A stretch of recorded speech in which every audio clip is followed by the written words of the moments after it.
Buenas tardes, bienvenidos una semana más aquí al Profesor Ciencia. Hoy empezamos con un sistema de ecuaciones que nos lo ha hecho llegar un alumno de tercero de la ESO. Nos pide que le expliquemos el sistema de sustitución e igualación. ¿Vale? Nos ha hecho llegar este sistema. ¿Vale? También nos ha hecho llegar otro sistema, pero yo voy a utilizar este para explicarle los dos métodos. ¿Vale? Entonces, el primer método que vamos a hacer es sustitución. ¿Vale?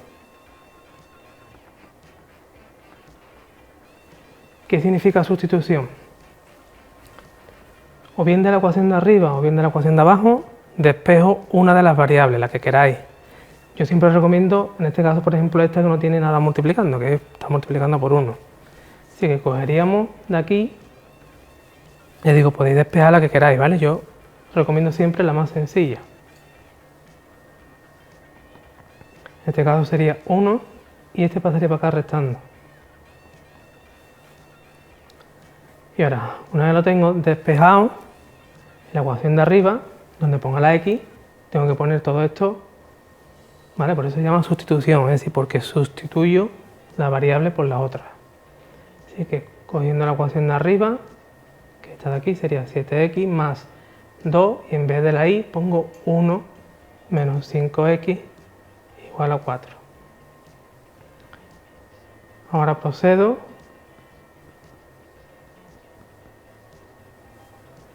¿Vale? Y fíjate, ya me queda una ecuación de primer grado, muy sencillita. Junto las x con las x, así que aquí me va a quedar 7 menos 10 es 3x, y este 2 que está aquí sumando, para el otro lado restando, sería 4 menos 2, 2. Así que la x me va a quedar 2 menos 2 tercios, ¿vale? No os asustáis, se queda un poquito feo. Vale, ahora lo que tengo que hacer es, aquí donde hemos despejado la y, sustituimos la x. Sería 1 menos 5 por 2 partido 3.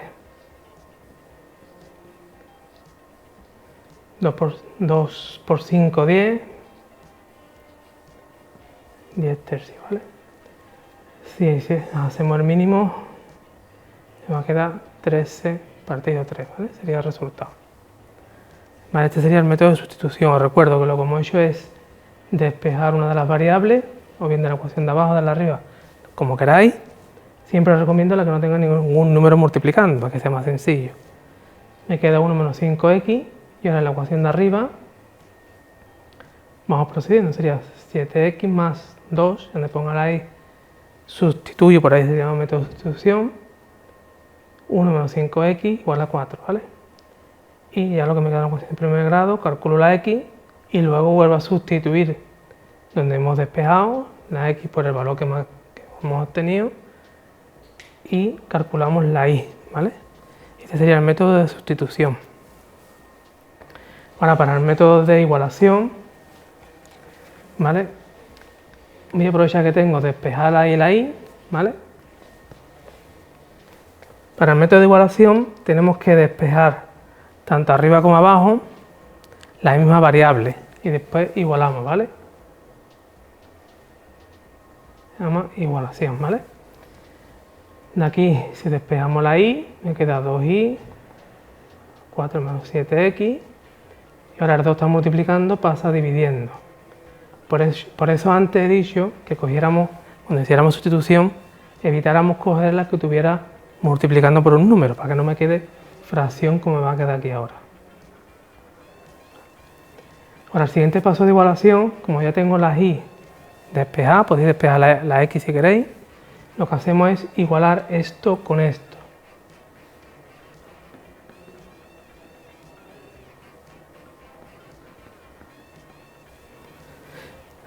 ¿Vale? Me queda una ecuación de primer grado, hacemos el mínimo como múltiplo, ¿vale? Que sería 2 y 1 a 2, ¿vale? Así que esto lo multiplicamos por 2. Así que me va a quedar 4 menos 7x igual a 2 menos 10x. Todo lo tenga x por un lado, luego no tenga x para el otro lado.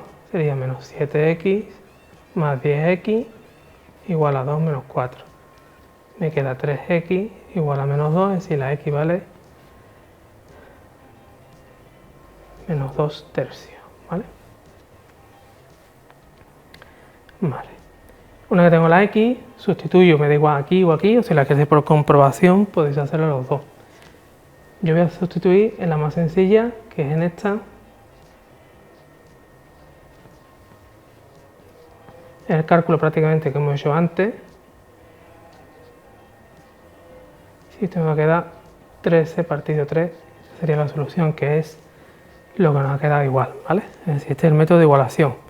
Lo resumo. Hemos despejado la misma variable en la ecuación de abajo que en la ecuación de arriba, es decir, yo cojo la y, porque aquí estaba más simple. Aquí también cojo la y, ¿vale? La vamos despejando hasta que se quede sola. Después igualamos una con la otra y nos queda una ecuación de primer grado que a veces me ha quedado un mínimo más grande, otras veces queda un mínimo más pequeño como este, ¿vale? Procedemos haciendo la ecuación de primer grado hasta calcular la x. Una vez que tengo la x, me da igual aquí o aquí, sustituís en el valor que hemos obtenido de la x por el valor, ¿vale? Y calculamos la y. Y hasta aquí el método de igualación, y ahora seguimos como hemos contenido aquí en el proceso de ciencia.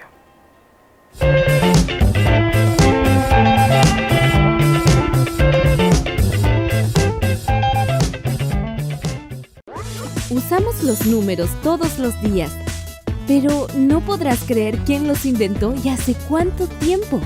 Mira. Los pueblos más avanzados culturalmente fueron creando formas de agrupar y anotar varias de esas marcas con símbolos más simples. ¿Cómo es eso? Por ejemplo, para los egipcios, cada uno de esos palitos valía 1, porque los pueblos antiguos, que eran agrarios como los egipcios, necesitaban tener un sistema que les permitiera llevar un control exacto de sus bienes. Además, piensa que también eran comerciantes, entonces tenían que saber con precisión las cantidades de productos que intercambiaban para no confundirse y ahorrar palitos. Si tenían 10 ovejas, tenían un símbolo especial. ¿Cómo se saben todas esas cosas, Santi? Porque se encontraron estos símbolos escritos en distintos lugares. Por ejemplo, en las pinturas de las paredes interiores del templo de Karnak, porque los egipcios necesitaban un dibujo para el 1, otro para el 10, otro para el 100, otro para el 1000, otro para el 10.000, y así para números más grandes. Tenían que usar muchos otros símbolos diferentes. ¿Has visto que hay varias formas de representar cantidades? Los que usamos nosotros se llaman números arábigos. Es que los números fueron viajando por el mundo. En realidad, parece que se inventaron en la India. Después, los árabes, como tenían contactos con la India, conocieron esos números y empezaron a usarlos. El viaje fue largo. Después, un matemático italiano llamado Fibonacci los estudió y los hizo conocidos en Europa con un libro que se llamó Liber-Abaci. ¿Y cómo llegaron a América? A través de los conquistadores europeos. Es decir, que los números viajaron en barco, como Colón. Así es. De todas formas, en América también ya había números. ¿Sí? Sí, los mayas que vivían en el sur de México tenían sus propios números. Y los incas, que vivieron en donde hoy está Perú, también tuvieron su propio sistema para contar.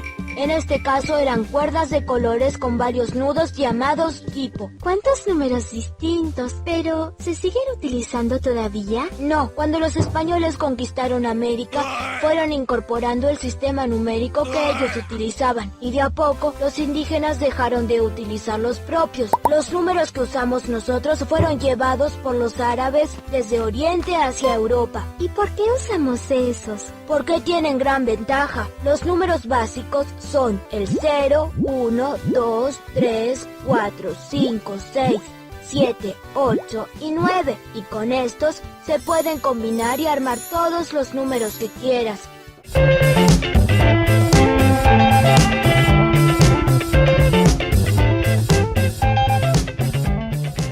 Ahora seguimos con un problema de física que nos han hecho llegar unos alumnos de primero de bachillerato, para el movimiento circular uniforme, ¿vale? Que dice lo siguiente, vais a ver un modelo enunciado ahí para que lo podáis leer más tranquilo. Dice lo siguiente, cada 40 segundos, es decir, me están dando el periodo, un ciclista tarda tardan en dar una vuelta completa a un velódromo circular. De radio voy a poner R grande porque después me van a dar sobre la rueda. ¿Vale? Voy a poner R grande, después pondré R minúsculo, aunque está feo, pero bueno, para distinguir una de otra.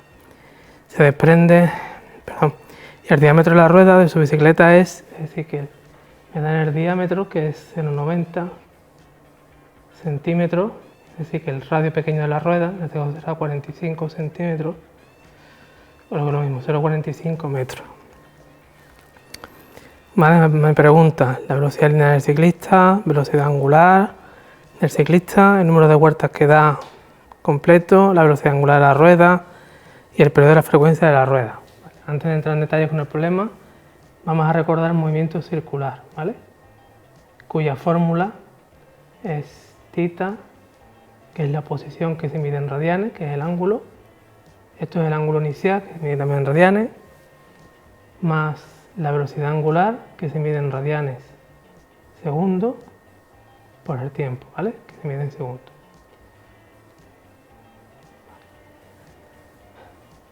Si os fijáis, la formulita muy parecida al movimiento circular, al movimiento rectilíneo, que era posición final, posición inicial, velocidad por el tiempo.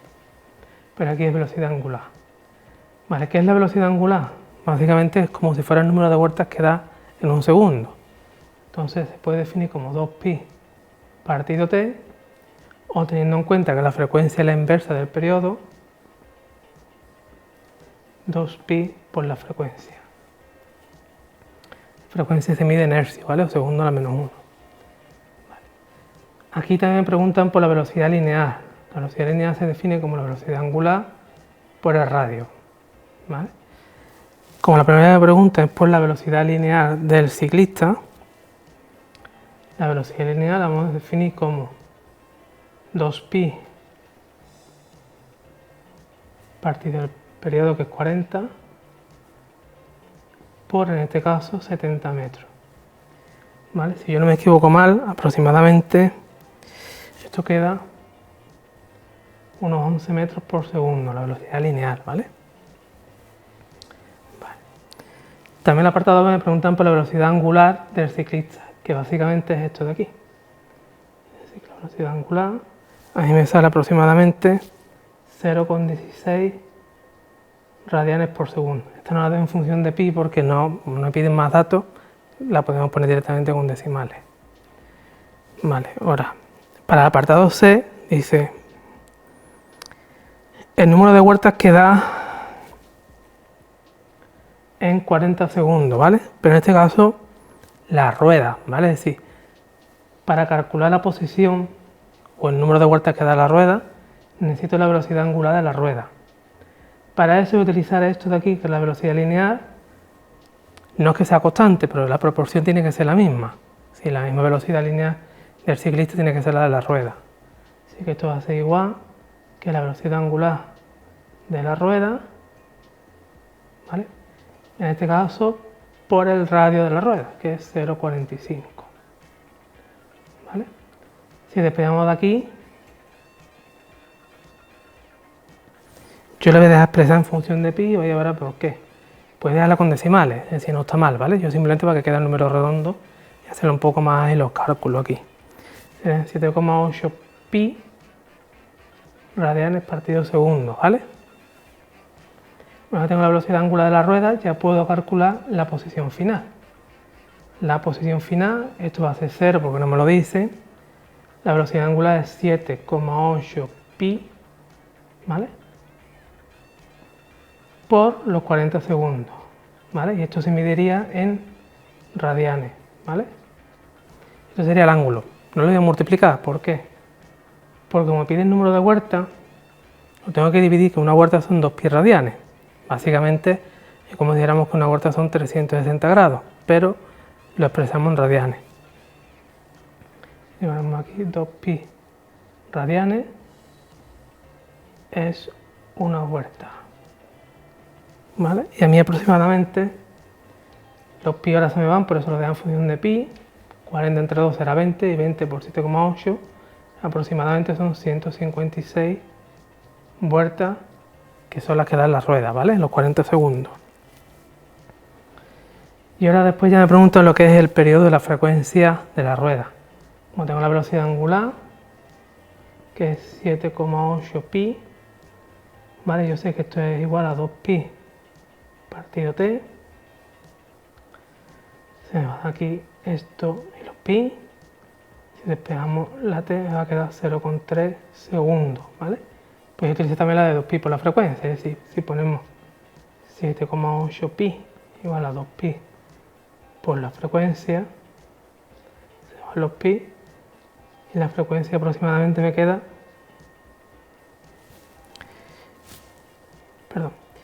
me queda 3 hercios o segundo a la menos 1, que básicamente es la inversa de 0,3, ¿vale?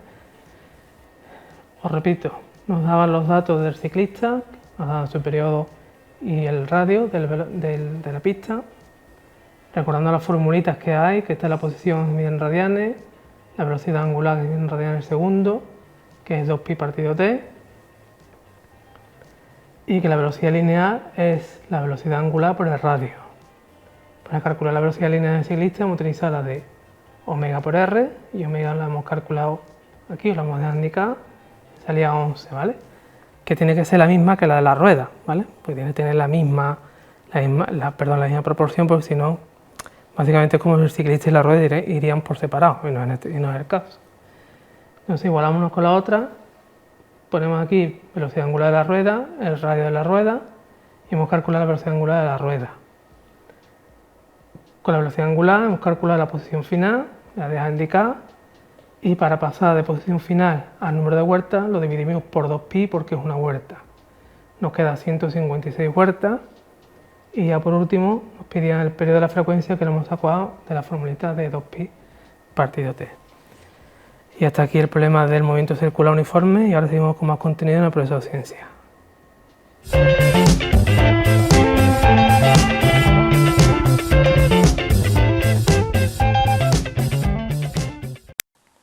Hola, en este video detallaremos lo que es el movimiento circular uniforme, MCU, donde explicaremos el concepto del mismo y los conceptos de las magnitudes que intervienen en este movimiento. Empezaremos por el concepto de MCU, o movimiento circular uniforme. Este movimiento se presenta cuando un cuerpo, estando en movimiento, describe una trayectoria circular, como se muestra en la figura, donde su velocidad posee una magnitud constante y recorre longitudes iguales en tiempos iguales, aunque la velocidad varía en su dirección continuamente, dando lugar a una aceleración centrípeta que es perpendicular al vector velocidad y apunta hacia el centro. Las magnitudes y la fórmula de este movimiento son las siguientes. En primer lugar tenemos el periodo, que es el tiempo que tarda una partícula en dar una vuelta completa. Se representa por una t, que es igual a 1 entre n, donde n es el número de vueltas que recorre el movimiento. Tenemos también el desplazamiento lineal, que es la longitud del arco o del círculo en un periodo de tiempo determinado. Su fórmula es S es igual a 2 pi por el radio. Su unidad de medida es el metro. También tenemos la frecuencia, que es el número de vueltas en una unidad de tiempo. Se representa su fórmula, F es igual a n entre t, donde n es el número de vueltas y t el periodo. O también es lo mismo decir que la frecuencia es la inversa del periodo, es decir, 1 entre t. Otra magnitud que existe es el desplazamiento angular, que no es más que un ángulo, y eso es igual a 2 veces el pi. También tenemos la velocidad lineal, que no es más que la relación que existe entre el desplazamiento lineal y el tiempo transcurrido o el periodo. Entonces la fórmula sería velocidad lineal es igual a 2 veces el radio por el pi entre el periodo, y su unidad de medida no es más que radianes sobre segundo. También se puede representar como velocidad es igual a 2 veces el pi por el radio por la frecuencia. O también es lo mismo, velocidad lineal es igual a la velocidad angular por el radio. Y la velocidad angular, que es la razón entre el desplazamiento angular y el tiempo transcurrido, entonces tenemos que eso es igual 2 veces el pi entre el tiempo o entre el periodo. Y por último tenemos la aceleración centrípeta, que es el cambio de vector velocidad lineal para un instante considerado. Y su fórmula sería AC es igual a la velocidad al cuadrado entre el radio. Entonces tengo que mi radio o el radio es igual a metro, se expresaría en metro, y la velocidad se expresa en metros sobre segundos. Y como está al cuadrado, sería metros sobre segundo al cuadrado. Y puedo tachar metro al cuadrado. Entre metro al cuadrado me quedaría metro sobre segundo al cuadrado. ¿Qué quiere decir? Que la aceleración centrípeta se expresa igual que una aceleración tangencial. Y bien, hasta aquí es nuestro video.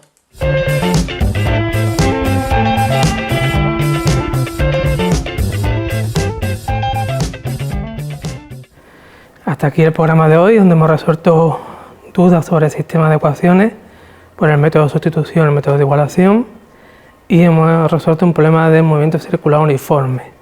Ya sabéis, cualquier tipo de duda que queréis que explique, cualquier tipo de temario, tanto de matemática como de física y de química, ahí tenéis el email del programa y el código del Classroom, unís y podéis mandaros las dudas que queráis, ¿vale? Y hasta aquí el programa de hoy y hasta la semana que viene.